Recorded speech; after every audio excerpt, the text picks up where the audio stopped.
This show is brought to you by Safety FM. The Jay Allen Show is streaming now on safetyfm.live. Coming to you live from the Safety FM headquarters in Orlando, Florida, broadcasting live from the Rain Total Body Fuel studios. This is the Jay Allen Show. This is what we have deemed your show, where we talk about the things that you care about. I am the host of this little lovely endeavor. My name is Jay Allen.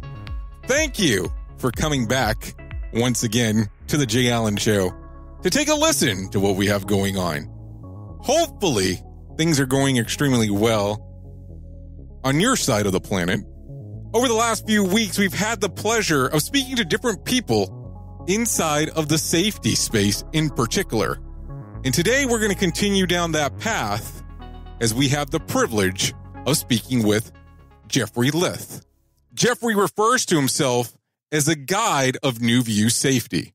If his name sounds familiar to you, it's because he is the caretaker of SafetyDifferently.com. It is my pleasure to welcome Jeffery to the show. Well, I have to tell you, the new layout on the website is quite fantastic. I love it. Well, thank you. It's a work in progress. Once I made the commitment to taking it over, we had some timelines in mind and wanted to stick to that. But, once we got into it, and the royal we, myself and Michelle Beauregard, who's helping me with the web architecture and that web development, the ideas just started coming. So I wanted to stick to original timelines and get something up pretty around the time we said we would. But the ideas in the hopper are what intrigues me the most. So lots in store for 2020. Hopefully it, I think my goal is for the site to be as important for people moving forward as it was for me in 2013 or whenever, but in a more modern way. So how did this whole thing start? How did all of a sudden you decide that you're going to take over the website? How did it get presented to you to move forward and say, okay, Ron Gant's kind of stepping out, we want you to take it over? It was a lot like that. So when I discovered it, I reached out to Daniel right away back in the day and thanked him for it because, metaphorically, I felt like a guy in a lifeboat catching a glimpse of an island, Mm-hmm. It just meant the world to me when I discovered that site. So reached out to him initially back in the day. I created the LinkedIn group to support the site, but they were never really connected. And then when Dan passed it off to Ron, I just love Ron and his work, and that just seemed like a great fit, and was very happy about that. But Ron's got a lot on his plate. So one day he called and said, listen, how do you feel about taking it over? And I honestly wasn't, I was a little bit, I normally jump on these things like a puppy dog, but, I was a little bit cautious about this. I actually jokingly said, why? What's wrong with it? Why, but, I understood his reasons, both for wanting to pass it on. And I felt very honored and privileged. And once it kind of settled in with me, I carry this, I don't know, honor or burden or something with a lot of pride and with a real dedication to service. But it made sense to me on some level how I justified it with myself, that I've always tried to be a generalist in this space. I've always tried to seek out information, share information, and pass it along. Communicate out anything in this space that I came across, and I've been doing that, since 2012 or 2013. And so this is really an extension of that. That's how I've learned myself over the last bunch of years. It's how this movement has shaped my practice, my consulting practice over these years. And I think it's embodied in the website that now there's this terrific platform, and it's not just what I can discover and think to pass on or share, a far better vehicle for sharing, but we've got a global community that can post their events and send in content.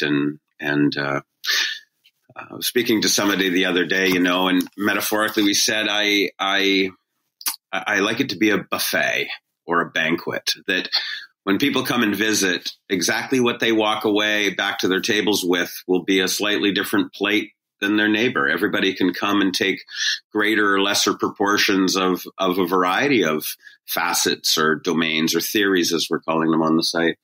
But I think it's important to do the greatest good for the greatest number in this space by having a sort of a central hub for these resources. So about 2013 is when you said that you discovered this originally. So let's do a little bit of a backtrack before we get to 2013. How did the whole journey start for you? How did you make the discovery of safety and decide that this was something that you wanted to jump into? I'm glad there was a clarifying bit after that, because I was going to say, well, I was born in 1965.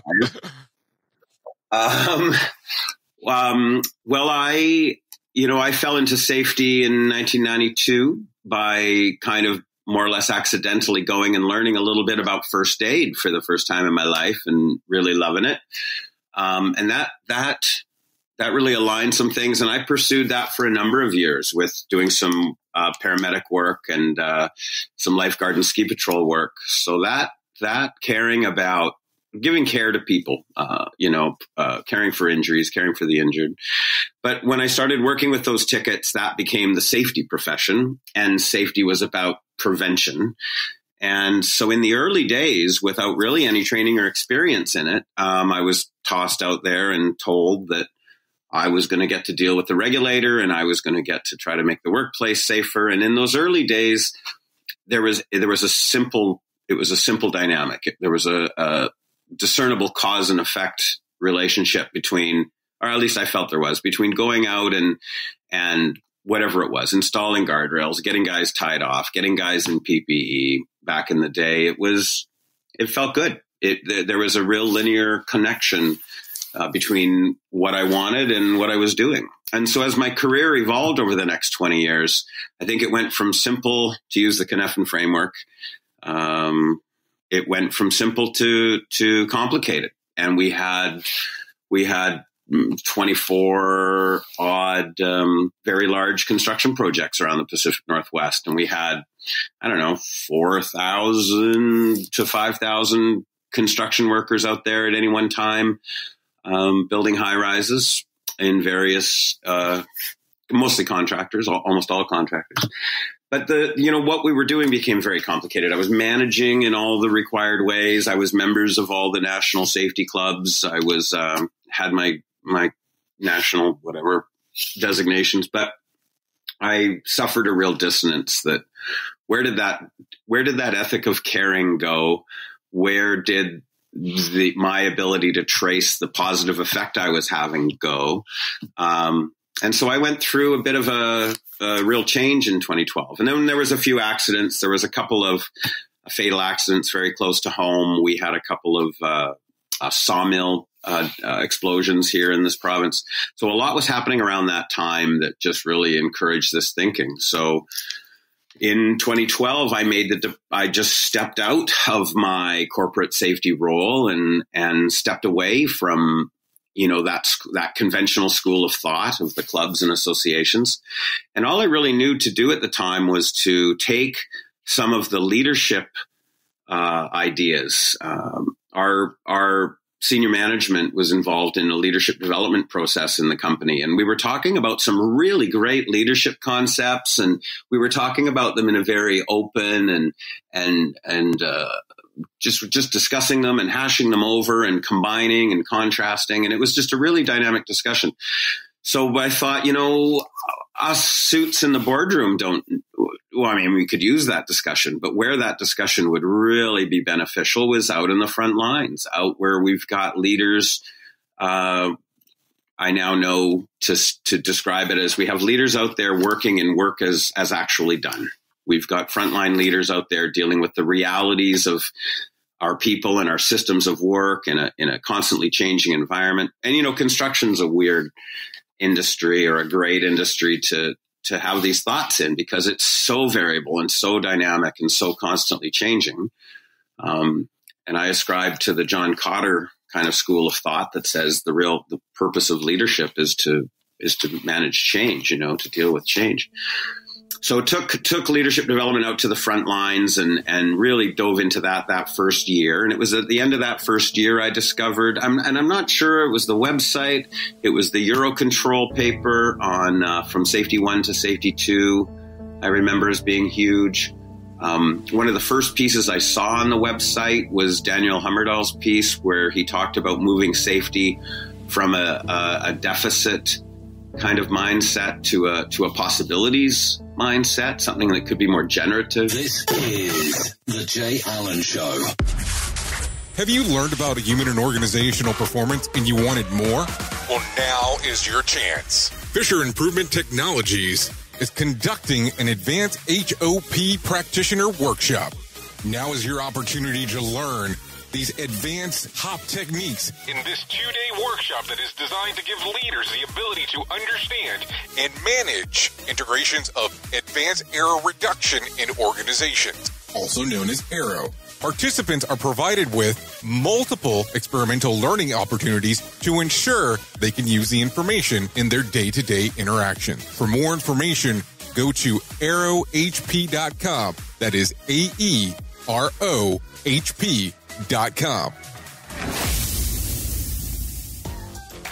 And we're back with Jeffery Lyth from safetydifferently.com on The Jay Allen Show. Now, at this time, are you out there looking for something because you notice that there's a gap? Is that what's going on? Is this why you're searching? Well, I think I sensed there was something about the orthodox prevention or the orthodox industry and its approach to prevention that was lacking. And I couldn't put my finger on it. I knew in my gut or in my heart of hearts that this wasn't what I got in it for. I didn't get in it to have mountains of paperwork crossing my desk every week or every month. And it wasn't just about passing audits. I got real concerned that there was thousands of people out there on scaffolds and ladders and in fall protection and whatnot. And I was pushing a ton of paperwork, and I was taught to believe that if I pushed this paperwork right, or it was the right kind of paperwork with the right kind of words on it, that I was having a positive contributory effect to all those people's individual safety. But I couldn't trace it. So I had to go find something, and I didn't know what that something was. I was happy to start with leadership development for I still am very passionate about leadership development for frontline leaders. But I didn't have the underlying philosophy. I didn't have the underlying sort of perspective or scope that gave a foundation for all this. So that's really what the website did for me. So then all of a sudden you start taking a dive into the website and you're hearing these concepts. I'm assuming it's the first time that you heard it. All of a sudden, how does this trigger in your brain? What's going on? What is the thought process? I almost feel like it's a Matrix moment going into the older style movie of I've been searching for something. I've been looking for the question. It's the answer that drives me. But how did you feel? What did it make happen that all of a sudden you just take this deep dive into this? Well, I couldn't not dive. And I hear that to this day too, and when we're out there doing a general introduction, presentation, something brief, to a safety audience or a business audience. And the best feedback, I've said this before, but the best feedback I think I receive, or the feedback that I resonate with the most, is when somebody comes and says, thank you, because I've had this feeling, that there could be more, or that we're not seeing the full picture, or there's other factors at play. And they come and say, thanks. You've put words in a framework. You've introduced us to these words in a framework around what we were sensing, but couldn't put our finger on. And I think the reason that's obviously what I went through to a T. So once I discovered this, any signs of this, and again, it's blurry now. It was a whirlwind kind of moment, but it was rainbows and unicorns, man. I just discovered this and started drilling down, and then, it just became sort of a self-taught exploration, lots of books, lots of everything. Once you get in this arena, there's just so much to learn, and it's coming so quickly from so many different angles. It's incredible. You can't look away. You can't put it down. So it's been a wild ride. So when you all of a sudden do this change in 2012, 2013, because you've discovered this, how is it impacting your business at the time? All of a sudden, there's this change to your world. How do you bring it back, and how does it start changing and influencing the things that you're doing? Wow. It's early, man. These are tough questions. No, and I asked this because I have to tell you, I had heard of you on the Pre-Accident Investigation podcast, and I got to meet you a few months back in October, and you sat there a few minutes ago, and you were talking about framework, and we were going through some courses they're putting on at the workshop, and you had a pretty big crew there with you, and after each course or after each class, you would sit there and ask questions and drive them to think about the things that were presented to them and kind of frame it differently. And I'll tell you, I've been to several courses. I've never seen anybody do that.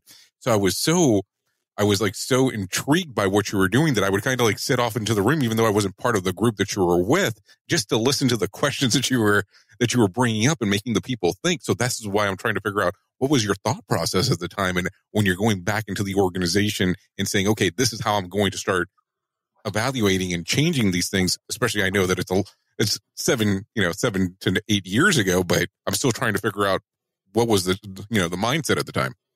Wow. Okay. Well, no pressure, right? No. I get where you're going.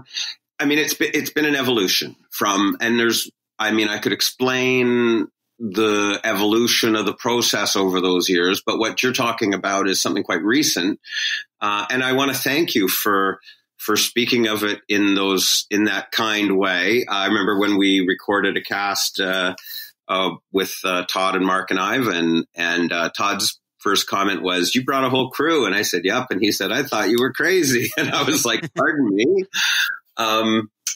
It just felt like the right thing to do. My experience over the years this is how we'll tie the past to the present, is that as soon as I learned this stuff, or was learning this stuff, I had to start shouting it from the rooftops every chance I got. I had to, my practice was still very conventional when I went out on my own, but I had to shuffle this ideology into it.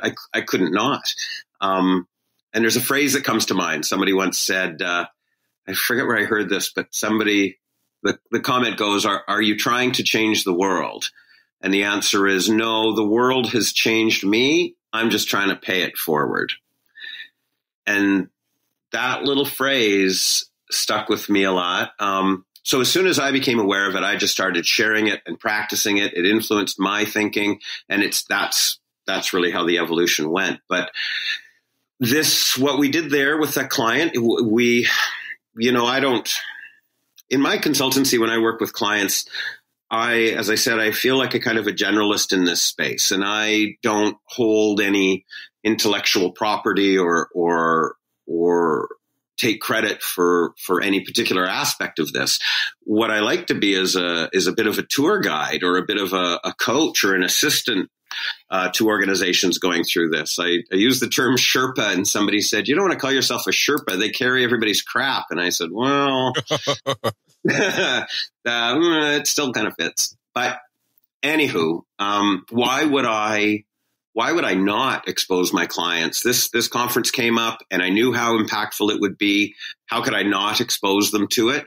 And then I'm quite happy to based on that momentum, continue to guide them. And my other experience had been that when we sit and we do these workshops, people go through the day's content, but we know I'm a big fan of going for beers after things. You can cut that out. But that's really important time. That's like profoundly important time to talk and to debrief. It's not like Todd and gang run such a formal workshop that it's not conversive or that we can't dialogue through.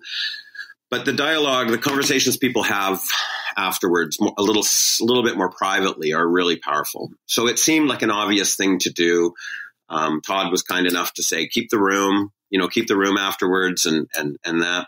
And so we did. And it's just a chance to unpack in a slightly more private way, in a way that has a little more cultural context, because we're now talking about the day as it relates to the organization. And as I say, there's really nothing stopping anybody from discussing their connection to the subject throughout the day. But when you've got 14 people from the same organization, you can really get into it after the sessions. And so that was the first time we'd done it, that one you're talking about. We've done it since. Todd and I were doing some presentations up here in Vancouver with some clients. And with one of them, we did not. But with the other client, we did the same. We did a debrief after. And I think it was equally beneficial. The mood or the energy changes, the dynamic changes when the speakers leave the room. And this was like we still go for beer, but now there's a step between the workshop and beer, and that is the non-alcoholic debrief. And then we go have the beer debrief. This is the Jay Allen Show. Hi, everybody. Todd Conklin.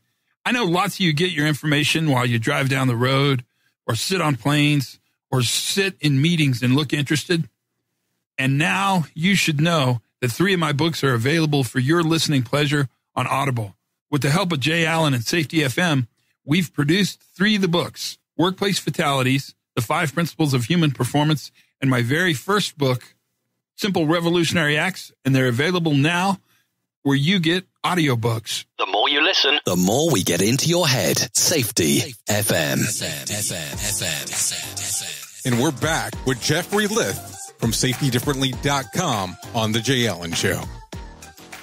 Well, in talking about the debrief and the beers, you also have not recently, it's been a few months now, have come up with a book club. And it almost sounds like there's some foundational pieces here that tie into the book club, correct?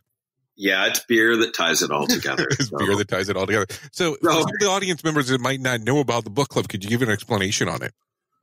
Well, you're good at this, man. Jumping back, one of the early ways in, I guess, 2013, 2014 now, was to build, it was about building community.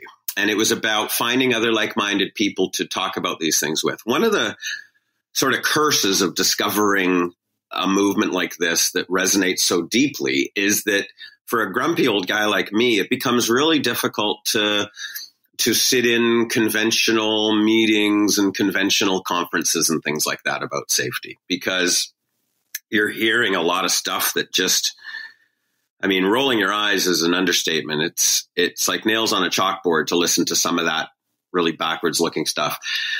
So I was left a little bit wanting from the local chapter meetings of our National Safety Club. And I thought, rather than pre-programmed speakers and topics, if a few of us got together, we could choose our own venue where we wanted to have a nice dinner. We could get a quiet table, and we could just angle the topic more exclusively towards these emerging ideas. So the obvious thing to do at the time, and again, I'm thinking it's 2013, maybe end of 2013, was to call it the Safety Differently Book Club. And full disclosure, as a group, we have never collectively sat down and read the same book at the same time. So we're not that kind of book club. In fact, I borrowed a phrase from a very old school running club called the Hash House Harriers. And they have a slogan that says that they're a drinking club with a running problem. So I borrowed that immediately and started referring to us as a drinking club with a safety problem. And that's how we went. And I also stole the line. I think there's a human factors conference that I believe that uses the line to says, we have long conversations interrupted by short presentations. And I thought, well, that's a great way to flip the switch on what really dialogic, generative, transformative discussions could be. So that's what we did. It's been very informal. We meet occasionally. It really depends on everybody's schedule and frankly how busy I am and the ability to pull it all together. There's been periods of time we've met more frequently. Has there ever not been beer? See, that's the consistent thing. There's never not been beer, but there's been times, for instance, we've started with a paper or an article as the topic or the beginning of the discussion for that day.